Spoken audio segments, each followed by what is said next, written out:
बिस्मिल्लाहिर्रहमानिर्रहीम वस्सलातु वस्सलामु अला सय्यदिल मुरसलीन। अस्सलामु अलैकुम नाज़रीन, मैं हूं डॉक्टर नदीम इकबाल और आप देख रहे हैं मेरा YouTube channel product technology learning with doctor Nadeem Iqbal. हमारी जो वीडियो सीरीज़ चल रही है वो है इंडस्ट्रियल प्रोडक्ट मैन्युफैक्चरिंग के, ये इंडस्ट्री में जो इस्तेमाल होने वाली मुख्तलिफ प्रोडक्ट्स हैं वो किस तरह से बनाई जाती हैं। उसमें जो आज का हमारा टॉपिक है वो है लेड स्टीरेट। ये बहुत ही इम्पोर्टेंट प्रोडक्ट है लेड स्टीरेट, और इसके इस्तेमाल क्या है इंडस्ट्री के अंदर, इसकी प्रॉपर्टीज़ क्या हैं और इसको इंडस्ट्री में किस तरह से बनाया जाता है वो आज की हम वीडियो में सीखेंगे। सबसे पहले हम देखेंगे कि ये किन किन एप्लीकेशन में जो लेड स्टीरेट इस्तेमाल किया जाता है। सबसे पहले जो इसकी बॉडी मेजर है वो एप्लीकेशन है वो है पीवीसी प्रोसेसर की, यानी पॉलीविनाइल क्लोराइड, जिससे पाइप जो हमारे इंडस्ट्री घरों के पाइप वगैरह बनते हैं और साथ जो है ना वॉल पैलिंग डोर्स वगैरह पीवीसी डोर्स बनते हैं, उसमें इसको एज ए हीट स्टेबलाइज़र के तौर पर और लुब्रिकेंट के तौर पर इस्तेमाल किया जाता है। यानी पीवीसी प्रोसेसिंग में इसको हीट स्टेबलाइज़र या लुब्रिकेंट के तौर पर इस्तेमाल किया जाता है।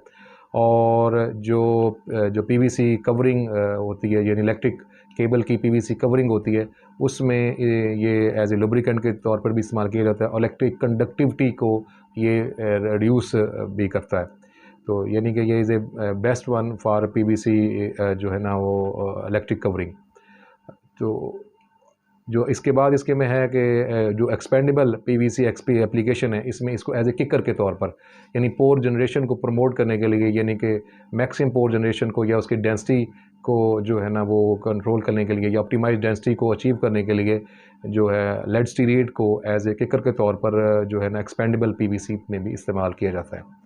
और जो प्लास्टिक्स के अंदर जो है ना वो लेड स्टीरेट को एज ए स्लिपिंग एजेंट या मोल्ड रिलीजिंग एजेंट के तौर पर भी इस्तेमाल किया जाता है।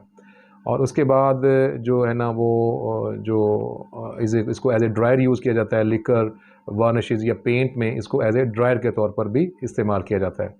और ये फूड एप्लीकेशन के लिए रिकमेंडेड नहीं है, क्योंकि इसमें लेड है, तो लेड जो है ना फूड एप्लीकेशन के लिए या जो मेडिकल एप्लीकेशन के लिए रिकमेंडेड नहीं है।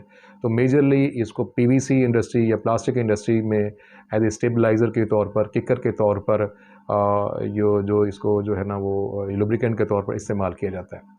जो इसकी प्रॉपर्टीज़ में आ जाएँ तो इसका जो मेल्टिंग पॉइंट है लेड स्टीरेट का वो 105 से लेकर 112 डिग्री सेंटीग्रेड तक होता है, यानी 105 से लेकर 112 सेंटीग्रेड तक। बॉइलिंग पॉइंट जो है वो इसका 359 डिग्री सेंटीग्रेड होता है। और सॉलिबिलिटी इसकी जो है ना वो अल्कोहल या वाटर वगैरह में या इनसॉल्युबल होता है, और बेंजीन के अंदर जो है ना वो स्लाइटली सॉल्युबल होता है। जो इसका मोलेकुलर वेट है वो 774 ग्राम पर मोल होता है। और इसकी जो अपीयरेंस है, ये दिखने में ये वाइट पाउडर है, और इसकी जो स्मेल है वो जो फैट जस्ट लाइक चर्बी की तरह से थोड़ी स्मेल होती है इसकी। और इसमें जो इसकी डेंसिटी है वो as compare to the calcium stearate या मैग्नीशियम स्टीरेट इसकी डेंसिटी हाई होती है, और इसकी डेंसिटी जो है 1.323 ग्राम पर सेंटीमीटर क्यूब होती है। ये थी इसकी जो प्रॉपर्टीज़। और इसके बाद हम आ जाएंगे इसकी मैन्युफैक्चरिंग के अंदर।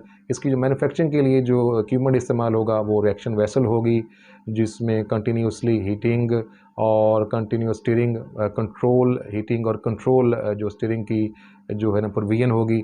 और उसके साथ जो फ्लेक्स बनाने के लिए जो है ना 2 रोलर ड्रम फ्लेकर मशीन इस्तेमाल होगी। और उसके बाद फ्लेक को मज़ीद कूल डाउन करने के लिए हमें कन्वेयर बेल्ट, जिसके ऊपर फ़ैन वगैरह लगे होंगे, तो वो हमें उसकी ज़रूरत पड़ेगी। और एट दी एंड जो है ना वो पाउडर बनाने के लिए जो ग्राइंडिंग मिल, वाटर इंजेक्टेड ग्राइंडिंग मिल इस्तेमाल होगी, यानी reaction vessel, 2 roller drum Flecker machine जो, और साथ कन्वेयर जो है ना बेल्ट जो 40 फीट लेंथ मिनिमम होनी चाहिए उसकी, और उसके साथ जो है ना वाटर इंजेक्टेड ग्राइंडिंग मिल, इसकी टोटल मशीनरी जो है ना इसको बनाने के लिए जो इस्तेमाल होगी। इसमें जो इसकी रेसिपी है, इसमें जो हम स्टीरिक एसिड लेंगे 1000 kg लेंगे। इसमें जो कैटलिस्ट है सिट्रिक एसिड या एस्टिक एसिड वो 1 kg या 1 लीटर लेके उसको 10 लीटर पानी के अंदर हमने डाल लेना है। और लेड ऑक्साइड जिसमें इस्तेमाल होगा वो 410 kg होगा। ये इसकी फार्मूलेशन है। और इसको बनाने का तरीक़ाकार क्या है कि हमने स्टीरिक एसिड जो है ना 200 kg जो है ना वेसल के अंदर जो हमारी जो जिसमें कंटिन्यूसली हीटिंग और स्टीयरिंग की प्रोविजन होगी वो हम उसमें डालेंगे 200 kg, उसको मेल्ट डाउन करेंगे। और मेल्ट डाउन करने के बाद हम कंटिन्यूसली जो 800 kg जो रह गया उसको हम डालेंगे और कम्प्लीटली मेल्ट डाउन करेंगे स्टीरिक एसिड को। जब stearic acid completely melt down हो जाएगा यानी लिक्विड या माया में कन्वर्ट हो जाएगा तो 105 डिग्री सेंटीग्रेड के ऊपर जो हमारा कैटलिस्ट होगा यानी सिट्रिक या एसिटिक एसिड इन 1 kg इन जो 10 लीटर वाटर जो है ना उसकी ड्रॉप वाइज हम डोजिंग स्टार्ट कर देंगे।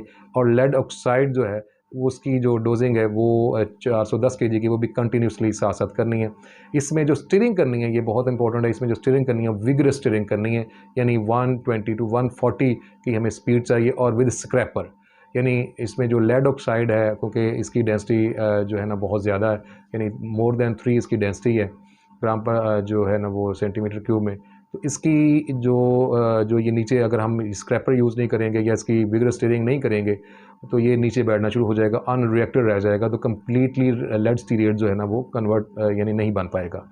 तो इसके लिए ज़रूरी है कि जो स्टीरिंग है विगरस स्टीरिंग हो विद स्क्रैपर ताकि हमारा जो रिएक्शन है वो कंप्लीट हो सके। और इसकी डोजिंग भी जो रखनी है वो कंटिन्यूस डोजिंग रखनी है विद कैटलिस्ट के, आप आहिस्ता आहिस्ता डोजिंग होती रही और साथ साथ इसका रिएक्शन होता रहे। तो इसकी जो फाइनल प्रोडक्ट बनेगी वो अगर ये मुकम्मल तौर पे लेड स्टीरियड में कन्वर्ट हो जाएगा तो ये कम्प्लीटली प्योर वाइट जो है ना वो जो है ना प्रोडक्ट जो है ना लिक्विड इसका जो है ना वो बनेगा। तो इसमें जो है ना वो उसके बाद नेक्स्ट स्टेप है इसकी सॉलिडिफिकेशन का या कूल डाउन करने का। वो हम 2 रोलर जो फ्लेकर मशीन के ऊपर इसको जो हम फ्लेक्स में कन्वर्ट कर लेंगे। मज़ीद इसको कूल डाउन करने के लिए हम जो है ना इसको कन्वेयर बेल्ट के ऊपर जो है ना वो ले जाएंगे और एट दी एंड इसको पाउडर बनाने के लिए जो है वो ग्राइंडिंग मिल यानी वाटर इंजेक्टेड ग्राइंडिंग मिल यूज़ करेंगे। तो इसकी जो वेसल के अंदर हमने इसकी मैन्युफैक्चरिंग कर ली, फ्लेकर मशीन के ऊपर हमने इसके फ्लेक्स बना लिए, जो कन्वेयर बेल्ट के ऊपर मज़ीद कूल डाउन करके हमने इसको जो है ना ग्राइंडिंग मिल के अंदर जो वाटर इंजेक्टेड ग्राइंडिंग मिल के ना इसका 200 मैश या 300 मैश जितना भी हम बनाना चाहें तो हम जो है ना वो उसमें पाउडर में कन्वर्ट कर लेंगे। तो ये थी जिसकी यानी इसमें जो मज़ीद एक दफ़ा फार्मूलेशन देख लें तो इसमें स्टीरिक एसिड जो है वो 1000 kg इस्तेमाल होगा और जो लेड जो ऑक्साइड है वो इसमें 410 kg इस्तेमाल होगा। सिट्रिक एसिड या एसिटिक एसिड 1 kg इन 10 लीटर वाटर के अंदर इस्तेमाल होगा। तो ये थी आज की हमारी product lead stearate, that is very important product regarding the PVC industry या प्लास्टिक इंडस्ट्री के लिहाज से ये बहुत इंपॉर्टेंट प्रोडक्ट है। हमारी मज़ीद प्रोडक्ट देखने के लिए, इंडस्ट्रियल प्रोडक्ट्स की मैन्युफैक्चरिंग को देखने के लिए, उसकी फार्मूलेशन को समझने के लिए, उसकी प्रोसेसिंग को समझने के लिए हमारा चैनल जो है प्रोडक्ट मैन्युफैक्चरिंग है वो प्रोडक्ट टेक्नोलॉजी लर्निंग जो है उसको देखते रहिएगा, उसको सब्सक्राइब कीजिएगा और बेल आइकन के बटन को दबा दीजिएगा। अपना बहुत सारा ख्याल रखिएगा। अस्सलामु अलैकुम व रहमतुल्लाहि व बरकातहू।